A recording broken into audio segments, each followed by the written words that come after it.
Muy buenas noches, bienvenidos. Así arranca una nueva edición de Visión 7 Resumen, final de semana y nosotros lo estamos terminando de esta forma, con muchas noticias para compartir con ustedes. En una jornada de este viernes, 17 de octubre, que ha tenido una noticia muy importante. Después de 5 años y 8 meses, apareció el cuerpo de Luciano Arruga. Por eso, Emilio Ruchansky está aquí con nosotros para comentar cómo va a seguir esta investigación y fundamentalmente qué fue lo que pasó. Emilio, ¿cómo va? Buenas noches. ¿Qué tal? Buenas noches. Sí, estamos todos todavía un poco sorprendidos, tratando de analizar qué prueba hay y cómo sigue la investigación. En un rato les vamos a contar de qué se trata todo esto. En un rato seguiremos con este tema y muchas otras noticias, pero también hay rock hoy viernes aquí en Visión 7 de Resumen. Maxi Martina, ¿cómo va? Muy buenas noches, Gaby, ¿cómo estás? Te cuento, hoy vamos a hablar un poco de lo nuevo de fútbol, no es de deporte precisamente, es lo nuevo de fútbol, el diente ausente DVD de este trío argentino. Muy bien, en un ratito también estaremos aquí con Maxi Martina. Es una de las noticias más fuertes de esta jornada de 17 de octubre, sin lugar a dudas. Después de 5 años y 8 meses apareció el cuerpo, hallaron el cuerpo de Luciano Arruga. Más información sobre esto en la voz de Félix Taylor. El presidente del CELS, Horacio Berbisky, informó esta tarde que fue hallado el cuerpo de Luciano Arruga, el joven desaparecido hace 6 años. Luciano estaba enterrado como NN en el cementerio de la Chacarita. Berbisky detalló que, de acuerdo al expediente, el adolescente de 16 años fue atropellado por un auto 3 horas después de su desaparición en Avenida General Paz y Emilio Castro, donde hay un destacamento de la policía bonaerense. Continuó relatando el periodista que había sido trasladado al Hospital Santoyani por una ambulancia del SAME y remarcó que aquí hay un componente de discriminación y de violencia institucional contra los jóvenes de los barrios pobres del Gran Buenos Aires.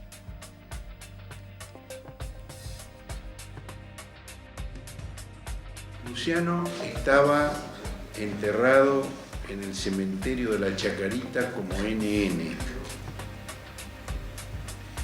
Y durante 6 años ha habido por parte del Estado una desidia absoluta para llegar a la información que hoy tenemos y que, aclaro, es insuficiente, insatisfactoria y ni para la familia ni para el CELS cierra el caso. La misma noche de su desaparición, el 31 de enero de 2009, Luciano fue atropellado por un auto en la avenida General Paz y Emilio Castro. En ese lugar hay un destacamento de la policía bonaerense y no es de ninguna manera un lugar habitual para cruzar la avenida General Paz. Es la vía rápida. El que tiene que cruzar al otro lado no cruza por ahí. Estos son algunos de los elementos que nosotros percibimos que requieren una explicación que nadie ha dado todavía. Había y sigue habiendo motivos de sospecha sobre el comportamiento de la policía bonaerense. Que el hallazgo del cuerpo con este relato de las características que tuvo su deceso no responden. Vencimos. Y eso es lo que se me viene primero a la mente. Vencimos a la desidia, vencimos la impunidad, vencimos la mirada discriminadora y criminalizante que hay hacia los jóvenes, con un ejemplo, con el caso de Luciano. Pero con el caso de Luciano logramos vencer. A mí me falta terminar de concretar con algunas etapas propias de este proceso de investigación, que se terminen con las pruebas que se tengan que hacer para terminar de confirmar que ese cuerpo encontrado es mi hermano. Recién ahí, cuando las pruebas genéticas digan ese chico encontrado es Luciano Nahuel Arruga, nosotros como familiares vamos a cerrar una etapa. Logramos el objetivo. Y el tuit del día, @InfoJustNoticias, agencia de noticias judiciales del Ministerio de Justicia y Derechos Humanos, tuitea algo que dijo la hermana Vanessa, quien escuchábamos recién en esa conferencia de prensa. Los pobres tenemos derecho, exclamó la hermana de Luciano Arruga, ahora pedimos respeto. Este es el tuit del día, la historia, a casi 6 años después de su desaparición, de Luciano Arruga. La abuela Arruga había nacido el 29 de febrero de 1992. A los 16 años desapareció. Fue el 31 de enero de 2009, tras ser secuestrado por la policía bonaerense en Lomas del Mirador, provincia de Buenos Aires. Su desaparición fue una represalia por su negativa a robar para la bonaerense. Un peritaje con perros determinó que Arruga había estado en la comisaría octava de Lomas del Mirador y en uno de los patrulleros que esa noche no había cumplido con su recorrido programado y, según el registro electrónico de su desplazamiento, circuló por descampados. En 2010, el Comité de los Derechos del Niño de las Naciones Unidas solicitó a las autoridades argentinas concluir una investigación exhaustiva e imparcial e incluirlo en conformidad con la Convención sobre los Derechos de todas las personas contra las desapariciones forzadas. En febrero de ese año, la familia solicitó que se investigara el hecho como una desaparición forzada y, por lo tanto, la causa pasó a la justicia federal. En agosto de 2012, su familia fue recibida por el gobernador de la provincia de Buenos Aires, Daniel Scioli. En 2013, 4 años después de la desaparición, fueron pasados a disponibilidad 8 policías implicados en el caso. Apareció el cuerpo entonces ya sin vida de Luciano Arruga y Emilio Ruchansky. Nos vas a contar un poco más sobre cómo sigue, pero fundamentalmente qué fue lo que pasó, por qué se encontró como NN y nunca antes se pudo saber dónde estaba el cuerpo. Bueno, la verdad es que la justicia actuó muy mal, esto ya lo estuvo diciendo Horacio Berbisky. Desde el día 3, esto es muy importante, desde el día 3 que se hace esta denuncia, la fiscal Rosana Castelli ya tenía las huellas dactilares de este chico. Esto es muy importante. Primero, las huellas dactilares estaban desde 2008 en una comisaría, en un arresto ilegal por ser menor de edad y por estar en esa dependencia. Y claro, ella ya tenía las huellas, podría haberlo cotejado tranquilamente, se hizo un habeas corpus. Este cuerpo aparece por un habeas corpus, pero en ese momento los familiares habían hecho un habeas corpus. Puso a investigar a la policía que probablemente lo desapareciera. Hasta hoy que tenemos esto, que todavía hay que verlo. No se hubiera llegado a esto si esto no hubiera ido al fuero federal. Lo digo porque el juez Juan Pablo Sala, juez federal de Morón, fue el que hizo varias reuniones. Y entre esas reuniones, la última reunión, el Ministerio de Seguridad de la Nación dijo, bueno, nosotros tenemos un equipo que se dedica a buscar cuerpos relacionados con los desaparecidos durante la dictadura. Ese equipo, en menos de 4 días, encontró el cuerpo de Luciano Arruga en Chacarita. Simplemente fue a los hospitales, cotejó historias clínicas, cotejó las huellas que ya tenía la fiscal Rosana Castelli, que después fue alejada de este caso, y llegó. Te cuento que la segunda fiscal de este caso directamente les pinchó los teléfonos a los familiares porque creía que los familiares sabían, y utilizando un legajo secreto que estuvo autorizado por el juez Gustavo Banco. Esto hasta cuando la causa estaba en provincia. Cuando va a fuero federal empieza este avance. Claro, vos te preguntas, hay muchas cosas sospechosas. Sí, a mí particularmente hay algunos puntos que me llaman la atención y que me dejan muchísimas dudas, muchísimas, me dejan cabos sueltos, digamos. Bueno, una cuestión, la madre fue al Santoyani a buscarlo, no fueron capaces de mostrarle la foto del chico, la foto la tenían, no hacía ni siquiera falta que lo llevaran a la morgue, la foto estaba ahí, nunca. Y además nada. comenzó a ser tan popular este caso de Luciano Arruga que cualquiera tenía acceso a saber quién era y a ver su foto. Exacto, además hay un tema todavía, creo yo, más complejo, que es esto que decía el titular del CELS de la comisaría. No es una comisaría, es una pequeña dependencia que está sobre el puente de la General Paz, ¿no? Él muere en ese supuesto accidente, vamos a decir supuesto hasta que no lo sepamos realmente, y podía haber cruzado tranquilamente por el túnel de la calle Castro. Y sin embargo, subió una loma y se abalanzó los autos, casi como si fuera un suicida. Fui un rato hoy, vi esa dependencia, es una dependencia de la Policía Federal, tiene los baños afuera, tiene 2 baños químicos, tiene 2 compartimentos, es un pequeño bloque y el compartimento de atrás está cerrado. Es una cocinita, digamos, no se puede ver desde la calle. Tranquilamente podría haber estado escapando de ese lugar. Lomas de Mirador, el destacamento donde fue visto por última vez, está a solo 10 cuadras de ese destacamento.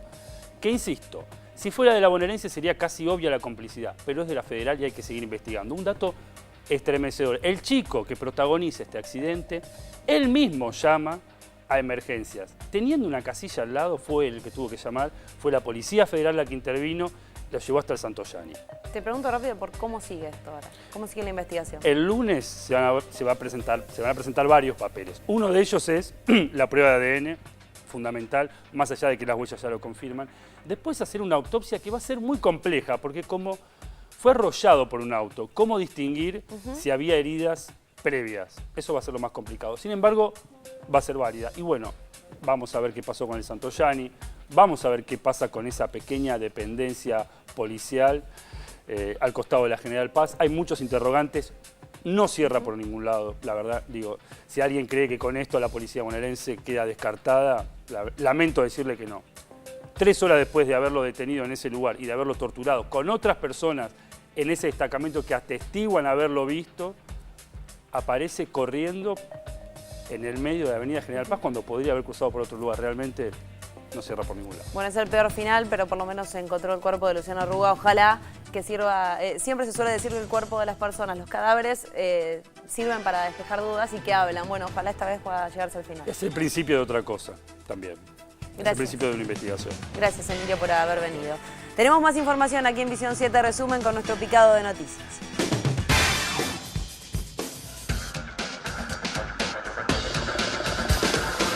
El ministro de Economía, Axel Kicillof, se reunió con una delegación de pequeñas empresas y ratificó la decisión oficial de apostar al mercado interno y la industria nacional. Pequeñas y medianas empresas que dentro de esos 6 millones de puestos de trabajo que siempre hablamos, sabemos muy bien que las empresas que más han proliferado, que más han crecido, han sido precisamente las empresas de pequeña y mediana dimensión, que son las que más empleo crean y las que más posibilidades tienen de abarcar sectores que en otras épocas de la Argentina habían ido a la bancarrota. El presidente de Aerolíneas Argentinas, Mariano Recalde, aseguró que el año que viene la empresa necesitará una cuarta parte de los recursos que demandó en 2008. El líder de la agrupación política Quebracho, Fernando Esteche, acordó con la Fiscalía cumplir una condena de 4 años y 2 meses de prisión por incidentes en 2 protestas. La justicia rechazó el pedido de excarcelación extraordinaria presentada por la defensa del país César Sánchez, detenido en la causa que investiga el crimen de Melina Romero. Una persona resultó herida al derrumbarse parte de una obra de construcción en Manuela Pedraza al 2200, en el barrio porteño de Núñez. Polémica entre vecinos de una zona residencial de Vicente López. Algunos de ellos cerraron calles con barras metálicas para evitar robos y otros se oponen a la medida. El intendente del día de ayer declaró que esto es lo que se había votado, lo cual no es cierto. No es que se votó esto. No se puede cerrar calles ni acá ni en ningún barrio. Vicente López, los barrios cerrados están prohibidos por ordenanza. Así que esta es la situación que ha generado inquietud en los vecinos y preocupación, más allá de que nosotros entendemos el reclamo de los vecinos por la seguridad, pero me parece que esto no es la solución y además tiene que estar aprobado por el municipio. Según informó CAME, el promedio que gastan los argentinos para el regalo del domingo se ubica en 700 pesos. La mayoría de los comercios ofrecen descuentos y cuotas sin interés con tarjeta.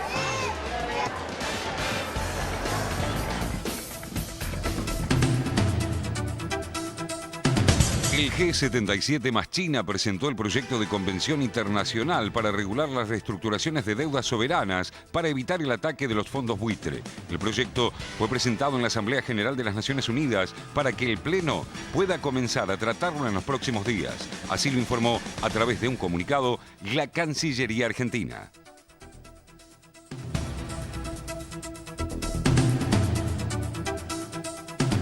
Por prescripción médica, la presidenta Cristina Fernández cumple un reposo de 48 horas a raíz de un cuadro de faringitis. Así lo informó la Unidad Médica Presidencial a través de un comunicado. Las actividades oficiales, en consecuencia, fueron reprogramadas. El escrito está firmado por los doctores Marcelo Ballesteros y Daniel Fernández. A 69 años del 17 de octubre de 1945, el justicialismo de la provincia de Buenos Aires realizó un masivo encuentro en la localidad de Moreno. Festejamos nuestro cumpleaños porque el peronismo nació el 17 de octubre del 45, pero donde también venimos a refrendar lo que hemos hecho y a decir lo que vamos a seguir haciendo. Gobernando la Argentina con nuestra presidenta, que todos los días nos sorprende, corriendo el arco con distintas decisiones, con más justicia social, con más soberanía política y con más independencia económica. La lealtad, que es un valor intrínseco a nuestro espacio político, a nuestro movimiento, hoy se expresa claramente apoyando la gestión de la presidenta y apoyando el liderazgo de Cristina Fernández de Kirchner. Y esto es lo que nosotros venimos a ratificar hoy, planteando además claramente como idea de futuro la continuidad de este modelo político, ¿no? Acá está en discusión si los dirigentes políticos los pone el conjunto del pueblo argentino a través de la política o los ponen las corporaciones económicas y mediáticas. Y eso claramente define la cancha. No vienen a cambiar lo que hemos hecho mal, que seguramente hay cosas que hemos hecho mal. Vienen a cambiar precisamente lo que hemos hecho bien, que es una Argentina más igualitaria, con mayor inclusión, con mayor igualdad de oportunidades. Macri ahora está señalando que no derogaría tanto. Digo, ¿cómo se analizan a los candidatos que van y vienen? Porque no tienen pensamiento propio, porque no saben expresar una sola frase que no sea guionada. Le escriben guiones, la repiten como loros y en el fondo sirven a los buitres.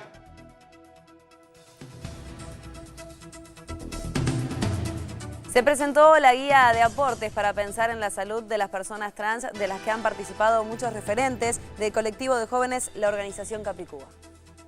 En el marco del Mes Internacional por la Despatologización de las Identidades Trans, el colectivo de jóvenes Capicúa presentó la última edición de la Guía de Salud Trans, un material que propone una actualización del paradigma de los derechos humanos en el campo de la salud. Cuando hablamos de tratamientos de la salud para personas trans, no solamente nos estamos dirigiendo a pensar en lo que tiene que ver con hormonas, con operaciones, sino pensar de una manera mucho más amplia y mucho más integral, tal como la ley lo plantea y tal como la sociedad lo necesita.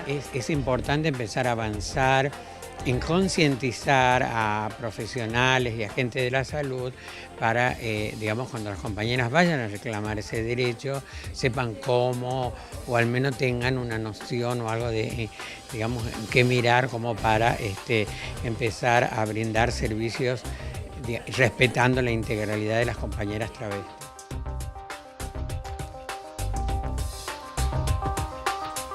El próximo día martes, el Papa Francisco va a recibir a un grupo de madres de las víctimas de la tragedia de Once. 8 madres de las víctimas de la tragedia de Once se entrevistarán el martes próximo con el Papa Francisco en el Vaticano.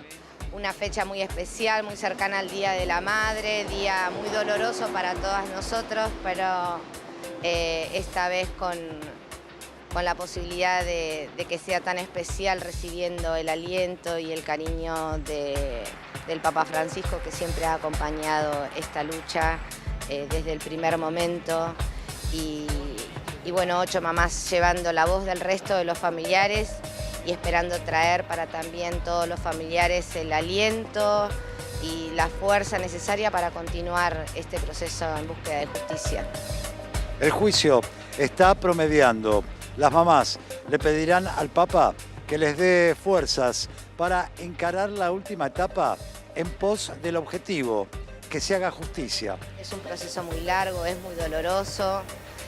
Son 2 años que venimos atravesando esta situación, esperando que esta causa termine, este proceso judicial termine con la condena de los responsables de tanto dolor, no solo por nosotros, sino por un país que merece a los corruptos condenados.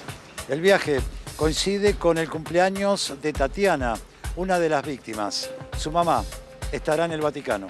Será un día muy particular, más allá de que lo va a ser para la mamá de Tatiana, para Mónica, para el resto de las mamás, porque entre nosotras entendemos lo difícil que es un Día de la Madre sin nuestros hijos.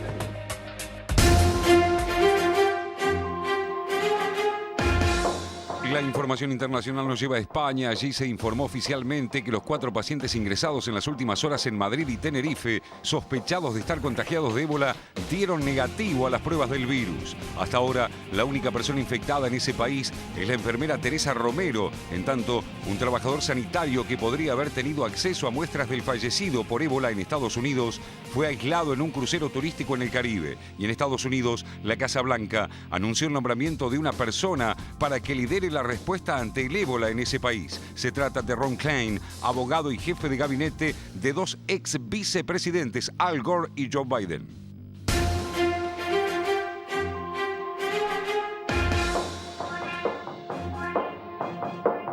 La fiscal general de Venezuela, Luisa Ortega Díaz, informó que los 2 detenidos por el asesinato del diputado oficialista Robert Serra ya fueron presentados ante los tribunales y fueron imputados por homicidio agravado y homicidio calificado. La funcionaria judicial reveló que se libraron 7 órdenes de captura. 2 de ellas fueron incorporadas en el Código Rojo de Interpol para que los prófugos puedan ser capturados.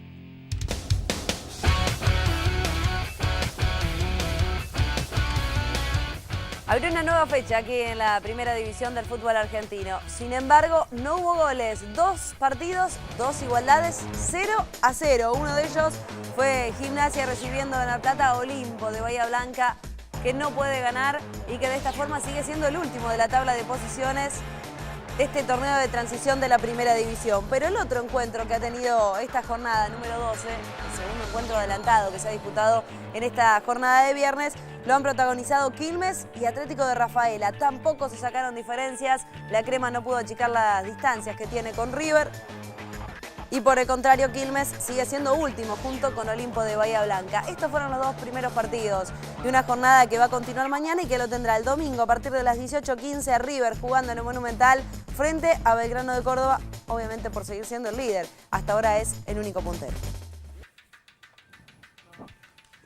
Maxi Martínez, es tu momento porque cuando arrancábamos esta edición de Visión 7 de Resumen nos prometías algo de Cerati. Exacto, porque después del fallecimiento de Gustavo Cerati, la familia finalmente salió a dar un comunicado, podemos decir, un mensaje, en realidad a través de la página cerati.com. Lo hicieron para agradecer y para hablar un poco a la gente que estuvo cerca de ellos. El mensaje se puede leer completo en la página que te decía, pero lo que dice, entre otras cosas, es que todos merecen un agradecimiento personalizado, que en cuanto nos sea posible queremos hacer público, pero resulta un bálsamo ser depositarios del reconocimiento, tanto humano como profesional, que le prodigaron seguidores, colegas y la inmensa mayoría de comunicadores.